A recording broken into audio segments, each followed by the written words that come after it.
আসসালামু আলাইকুম প্রিয় শিক্ষার্থী বন্ধু। এই ভিডিওতে আমরা বাংলাদেশের বিভিন্ন ইউনিভার্সিটি ভর্তি পরীক্ষায় আসা এবং বিভিন্ন চাকরির পরীক্ষাতে আসা বেশ কিছু বাংলা শব্দের অর্থ জেনে নিব। চলুন শুরু করি। শুরুতেই যে শব্দটি রয়েছে সেটি হচ্ছে ভাস্বর। ভাস্বর এই শব্দটির অর্থ হচ্ছে দ্যুতিময়। এরপরে রয়েছে নান্দি। নান্দি শব্দটির অর্থ হচ্ছে স্তুতি। এরপরে রয়েছে মাৎস্যন্যায়। মাৎস্যন্যায় শব্দটির অর্থ হচ্ছে অরাজকতা। এরপরে রয়েছে ঊষর। ঊষর শব্দটির অর্থ হচ্ছে অনুর্বর। এরপরে রয়েছে দৌহিত্র। এই দৌহিত্র এই শব্দটির অর্থ হচ্ছে কন্যার পুত্র। এরপরে রয়েছে কশ্চিনকালে। কশ্চিনকালে এই শব্দটির অর্থ হচ্ছে কোনো সময়ে। এরপরে রয়েছে সম্ভব। সম্ভব শব্দটির অর্থ হচ্ছে সম্ভবত। এরপরে রয়েছে দ্বীপ। দ্বীপ মানে হচ্ছে হাতি অথবা কুঞ্জর। কুঞ্জর মানেও হাতি। ওকে।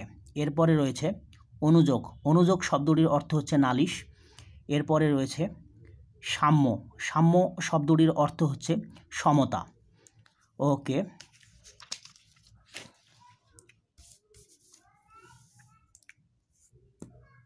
এরপরে রয়েছে দাতব্য। দাতব্য এই শব্দটির অর্থ হচ্ছে দানযোগ্য। তারপর রয়েছে আত্মিক। আত্মিক শব্দটির অর্থ হচ্ছে মনোজাগতিক। এরপরে রয়েছে ব্যারাক। ব্যারাক শব্দটির অর্থ হচ্ছে সৈনিক আবাস। এরপর রয়েছে লাঙ্গুল। লাঙ্গুল শব্দটির অর্থ হচ্ছে লেস। এরপরে রয়েছে দুর্বোধ্য। দুর্বোধ্য শব্দটির অর্থ হচ্ছে বোঝা সহজ নয়। এরপরে রয়েছে কন্দর।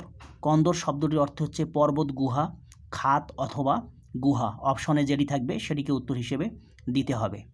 এরপরে রয়েছে প্রাকার। প্রাকার শব্দটির অর্থ হচ্ছে প্রাচীর। এরপরে রয়েছে করটি। করটি মানে হচ্ছে মাথার খুলি। এরপরে রয়েছে সহসা। সহসা মানে হচ্ছে হঠাৎ। এরপর সব শেষে রয়েছে মকর। মকর শব্দটির অর্থ হচ্ছে কুমির।